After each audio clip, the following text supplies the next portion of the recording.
गौतम बुद्ध हमेशा अपने शिष्यों से कहा करते थे कि हमारी जीभ दुनिया की सबसे तेज चाकू है और दुनिया में सबसे खतरनाक हथियार हमारे शब्द हैं, जो बिना किसी खून खराबे के लोगों को अंदर ही अंदर मार सकते हैं।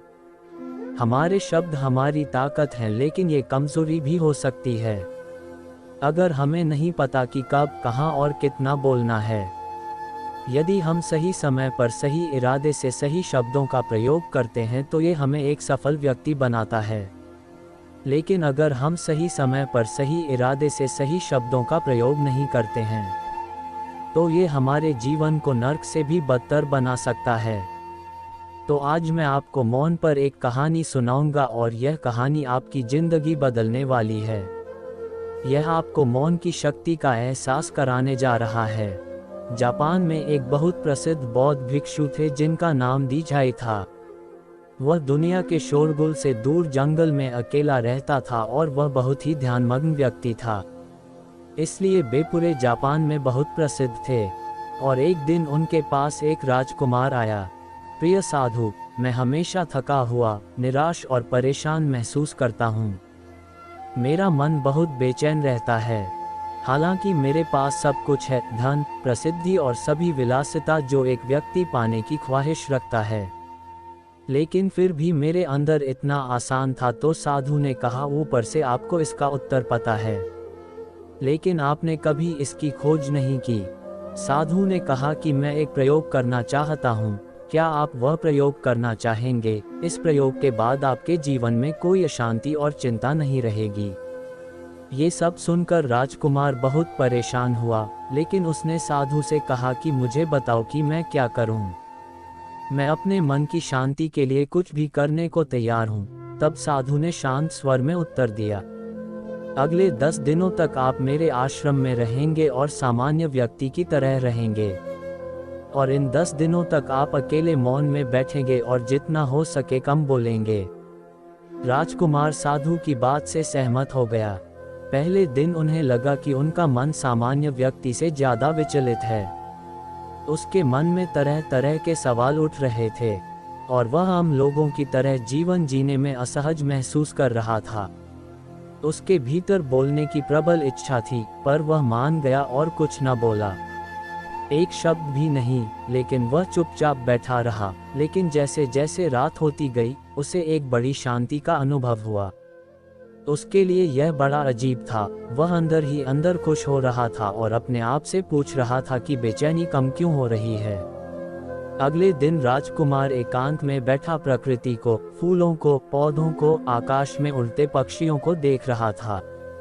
अपने जीवन में पहली बार वह देख रहा था कि उसके चारों ओर कितनी सुंदर प्रकृति है। वह अपने चारों ओर प्रकृति को देख और महसूस कर सकता है।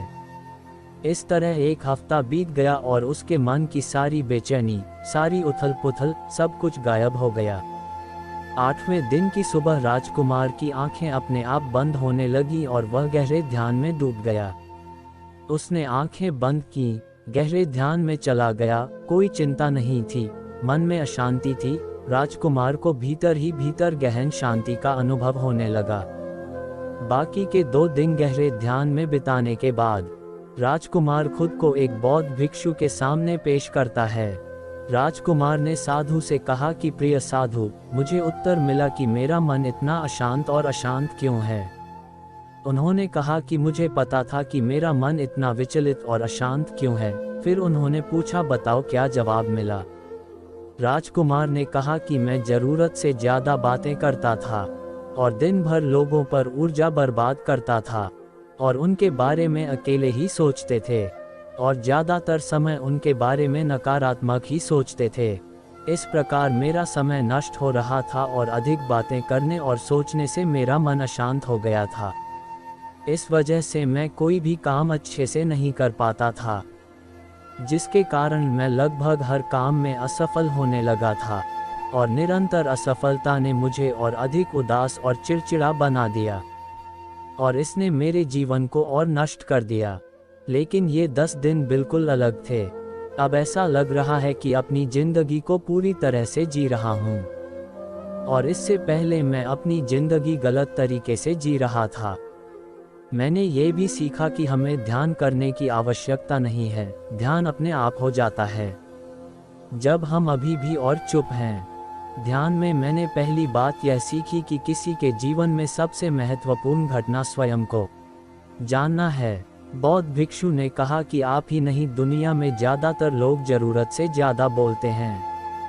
आज भी ज़्यादातर लोग एक दूसरे को नीचा दिखाने के लिए ही बोलते हैं, और आज भी लोग ज़्यादा बातें करते हैं और अपना जीवन बर्बाद करें। साधु ने राजकुमार को मौन रहने का महत्व समझाया और कहा कि एक बार शिष्य गौतम बुद्ध से पूछते हैं कि प्रिय बुद्ध, आप अधिकांश समय मौन क्यों रहते हैं? बुद्ध ने मौन रहकर कहा, मैं गहराई में मौन रहता हूँ। मौन स्वयं को जानने की पहली सीढ़ी है। यदि आप ऊबे नहीं हैं तो स्वयं को जानना असंभव है। स्वयं को जानने की पहली सीढ़ी मौन है। जितना जरूरी हो उतना ही बोलें और बिना बोले ही उनका कम न बोलें और बोलना बंद कर दें। और आप यहाँ पाएंगे कि 90% बोलना हानिकारक होता है, नहीं बोलते तो अच्छा था। 90% मुश्किलें कम हो जाएंगी अगर लोग थोड़ा सा चुप हो जाएं, झगड़े कम हो जाएं, अशांति कम हो जाए, फेंकना कम हो जाए। अगर तुम दोनों चुप रहना सीख जाओ तो दुनिया में बहुत सारी मुसीबतें सिर्फ बोलने से पैदा हो जाती हैं। सब कुछ चुप रहना है। जब तुम ही बोलते हो तब तुम एकांत में अकेले हो, भीड़ भरे बाजार में भीड़ में खड़े हो, बोलते नहीं हो, तुम हिमालय के शिखर पर पहुंच गए हो। जिसके पास मोंटी ब्लैक और सिल्वर है वो भीड़ में भी अकेले रहने का हुनर जानता है। वो अपने पापा के लिए गोता लगाने लगता है। एकांत में मनुष्य स्वर्ग भी है। दूसरों की उपस्थिति बेचैनी पैदा करती है। पहले अपने साथ मौन धारण करो, फिर अपनी ऊर्जा को मोड में आने दो, मन को घर आने दो। जब आप दूसरों की उपस्थिति से उठते हैं और परेशान हो जाते हैं तो उचित है कि आप अपनी आंखें बंद कर लें और अपने आप में खो जाएं। तुम वहां से भी ताजगी पाओगे क्योंकि तुम्हारे जीवन का स्रोत वहीं छिपा है। वह किसी और में नहीं है, लेकिन तुम्हारी जड़ें तुम्हारी जैसी हैं। आखिर कौन तुम्हें अपने भीतर ले जाएगा? यदि कोई न हो तो मुझे स्वयं ही भीतर जाना होगा, इसलिए अपने भीतर जाओ। वही परम राजा है, वही जीवन का स्रोत है, वहीं से आनंद का जन्म होता है, वहीं से तुम मृत्यु में डूबोगे। वहीं तुम्हारा सूर्य उदय होगा, वह फिर अस्त होगा। जब भी तुम डुबकी लगाकर लौटोगे वहीं से पाओगे, फिर तुम फिर से तरोताजा हो जाओगे। तब जीवन का नया धन पाओगे।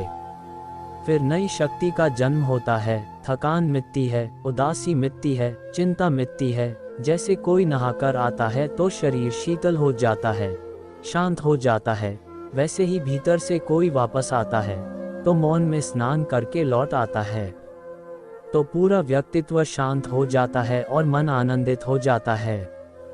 जब आप आंतरिक मोह की उस ऊंचाई पर पहुंच जाएंगे तो आप पाएंगे कि आपका मन बोलने से भी नहीं बढ़ता। वह निरंतर तुम्हारे भीतर बैठी उसकी एक अंतर्धारा बनी रहती है। तुम बोलो लेकिन अपने को मत छोड़ो। आप शब्दों का प्रयोग भी करते हैं लेकिन अपनी चुप्पी नहीं तोड़ सकते।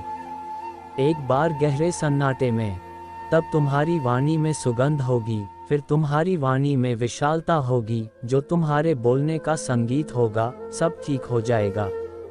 आप बोलेंगे तो दूसरे ठंडे पड़ जाएंगे। भीतर से मौन होते ही आप इतने शक्तिशाली होने लगते हैं कि समाज की पराधीनता छोड़ने लगते हैं और आपकी जिंदगी में एक ऐसा मजा आता है जो सिर्फ दीवानों की जिंदगी में होता है।